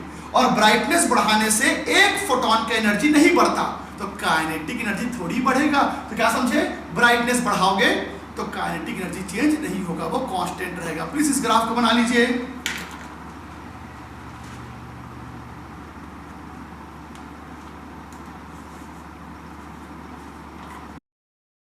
तो मेरे ख्याल से आपने कॉपी कर लिया है। तो चलिए अब एक और बहुत इंपॉर्टेंट पॉइंट जो रह गया है उसे कंप्लीट करते हैं। जब मैंने इस टॉपिक को शुरू किया था तब मैंने आपको थ्रेशोल्ड एनर्जी के बारे में बताया था और मैंने आपसे बोला था कि आगे चल के थ्रेशोल्ड का मतलब आपको मैं और अच्छे से समझाने की कोशिश करूंगा। तो अभी तक मैं क्या बोलता था कि थ्रेशोल्ड एनर्जी वो एनर्जी है जो इलेक्ट्रॉन के पेट को भरने के लिए चाहिए और फिर जब उससे हम आगे जाते हैं तो इलेक्ट्रॉन उस बचे हुए एनर्जी को लेकर भागता है, जिसको हम काइनेटिक एनर्जी बोलते हैं। तो आखिर थ्रेशोल्ड एनर्जी या थ्रेशोल्ड फ्रीक्वेंसी क्या होता है उसको चलिए और एक और तरीके से समझने की कोशिश करते हैं। तो यहां देखिए, यहां पर दरअसल होता क्या है, आपको मैंने जो फॉर्मूला बताया था काइनेटिक एनर्जी का वो क्या था बेटा, kinetic energy equals to E minus E naught, जिसको मैंने और कैसे लिखा था, H nu minus H nu naught. तो आपने बोला कि इस ई नॉट को थ्रेशोल्ड एनर्जी बोलते हैं, है ना, थ्रेशोल्ड एनर्जी। तो मैं आपको बता दूं इस थ्रेशोल्ड एनर्जी को ही हम क्या बोलते हैं, वर्क फंक्शन। इस थ्रेशोल्ड एनर्जी को हम वर्क फंक्शन बोलते हैं, जिसको हम एच न्यू नॉट से भी डिनोट करते हैं। तो मैंने यहां पर यह बोला कि जो ई नॉट है वो थ्रेशोल्ड एनर्जी है, जिसको हम वर्क फंक्शन भी कहते हैं और जिसको हम एच न्यू नॉट से भी डिनोट करते हैं। तो आखिर थ्रेशोल्ड एनर्जी का एग्जैक्ट मतलब क्या होता है, मैंने तो आपको बोल दिया कि आप किसी इलेक्ट्रॉन को एनर्जी दीजिए और दीजिए और दीजिए, जब इलेक्ट्रॉन का पेट भर जाएगा तो वो निकलने को तैयार हो जाता है और फिर और एनर्जी दोगे तो इलेक्ट्रॉन निकल के भागेगा। लेकिन एक्चुअल में थ्रेशोल्ड एनर्जी का मतलब क्या होता है समझिएगा। उसको समझने के लिए मैंने क्या किया, मैंने यहां पर एक मेटल ले लिया और मेटल के सरफेस में मैंने कुछ एटम बना लिए। ये देखो बेटा, ये मैंने कुछ एटम बना लिए जो मेटल के सरफेस में है। इलेक्ट्रॉन तो सरफेस से ही निकलता है ना, इलेक्ट्रॉन तो सरफेस से ही निकलता है। और आपको मालूम है कि ये न्यूक्लियस है, एटम के सेंटर में क्या रहता है, न्यूक्लियस, और ये उसका इलेक्ट्रॉन है। तो जब तुम रेडिएशन गिराते हो किसी एटम के ऊपर तो उसका जो इलेक्ट्रॉन होता है वो निकल के बाहर आता है। लेकिन बेटा आपको यह तो पता होगा कि इलेक्ट्रॉन और न्यूक्लियस के बीच में अट्रैक्शन होता है, इलेक्ट्रॉन और न्यूक्लियस के बीच में अट्रैक्शन होता है। और अगर न्यूक्लियस और इलेक्ट्रॉन के बीच में अट्रैक्शन होता है तो जब तक उनके बीच का अट्रैक्शन टूटेगा नहीं, जब तक इलेक्ट्रॉन और न्यूक्लियस के बीच के अट्रैक्शन को तुम खत्म नहीं करोगे तब तक इलेक्ट्रॉन निकलेगा नहीं। तो दरअसल होता क्या है, वो जो मैं बार बार इलेक्ट्रॉन के पेट भरने की बात कर रहा था, दरअसल वो न्यूक्लियस और इलेक्ट्रॉन के बीच के अट्रैक्शन को तोड़ने वाली बात थी। तो मेरे कहने का मतलब है कि जब आप कोई रेडिएशन किसी एटम के ऊपर गिराते हैं तो उस मेटल के सरफेस में जो एटम होता है उस एटम में उसके न्यूक्लियस और उसके इलेक्ट्रॉन के बीच का अट्रैक्शन जब टूटेगा तब तो इलेक्ट्रॉन निकल के बाहर भागेगा। तो आखिर एक न्यूक्लियस और इलेक्ट्रॉन के बीच के अट्रैक्शन को तोड़ने के लिए कितना एनर्जी लगेगा, तो उसी को हम बोलते हैं थ्रेशोल्ड एनर्जी या उसी को हम कहते हैं वर्क फंक्शन, उसी को बोलते हैं हम वर्क फंक्शन। तो वर्क फंक्शन उस एनर्जी को बोलते हैं, थ्रेशोल्ड एनर्जी उस एनर्जी को बोलते हैं जो न्यूक्लियस और इलेक्ट्रॉन के बीच के अट्रैक्शन को तोड़ देता है और जब इनके बीच का अट्रैक्शन टूट जाएगा तो इलेक्ट्रॉन निकल के भागेगा। चलिए एक और तरीके समझते हैं। ये देखो, एक और मैंने एटम ले लिया सपोज, और ये न्यूक्लियस है और ये उसका इलेक्ट्रॉन है, ठीक है। और अब मैंने कहा इनके बीच में अट्रैक्शन है और जब तक इनके बीच का अट्रैक्शन टूटेगा नहीं इलेक्ट्रॉन निकलेगा नहीं। अब मैं उस इलेक्ट्रॉन को निकालूंगा, तो उसको निकालने के लिए मैंने एक फोटोन यूज किया, ठीक। और कुछ देर के लिए मान लो कि इस एटम का थ्रेशोल्ड एनर्जी है सपोज 6 जूल, इस एटम का थ्रेशोल्ड एनर्जी है 6 जूल। तो बेटा थ्रेशोल्ड एनर्जी का मतलब होता है इस न्यूक्लियस और इस इलेक्ट्रॉन के बीच जो अट्रैक्शन है उसको तोड़ने के लिए तुम जो एनर्जी लगाते हो उसी को थ्रेशोल्ड एनर्जी बोलते हैं। मैंने कहा एक एटम में न्यूक्लियस और इलेक्ट्रॉन के बीच जो अट्रैक्शन होता है उसी को तोड़ने के लिए तुम जो एनर्जी लगाओगे उसको आप थ्रेशोल्ड एनर्जी बोलोगे।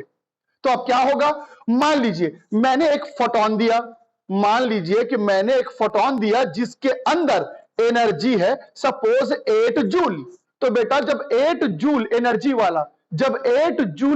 वाला तुम फोटोन गिराओगे तो उसमें से 6 जूल एनर्जी खर्च हो जाएगा। 6 जूल एनर्जी खर्च हो जाएगा, कहां जाएगा, इन दोनों के बीच के अट्रैक्शन को तोड़ने में खत्म हो जाएगा। अब उसके बाद जब इनके बीच के अट्रैक्शन टूट जाएगा तो इलेक्ट्रॉन निकल के भागेगा, और जब इलेक्ट्रॉन निकल के भागेगा तो कितने एनर्जी के साथ भागेगा बेटा, ये 2 जूल के साथ। इलेक्ट्रॉन कितने एनर्जी के साथ भागेगा, तो ये भागेगा 2 जूल के साथ।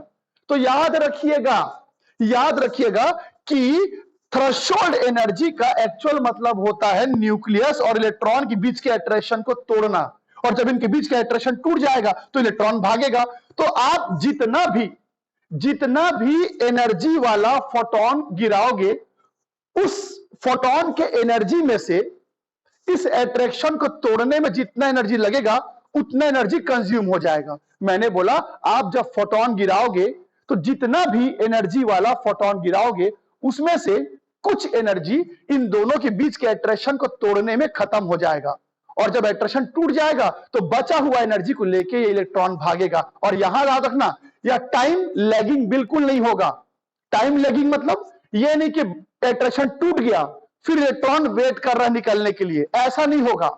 या टाइम लैगिंग बिल्कुल नहीं होता। मेरे कहने का मतलब है कि जब यह अट्रैक्शन टूट जाएगा तो इलेक्ट्रॉन वहां रुका नहीं रहेगा, ये साइमल्टेनियसली होता है। मतलब बॉन्ड टूटा इलेक्ट्रॉन निकला, बॉन्ड टूटा इलेक्ट्रॉन निकला।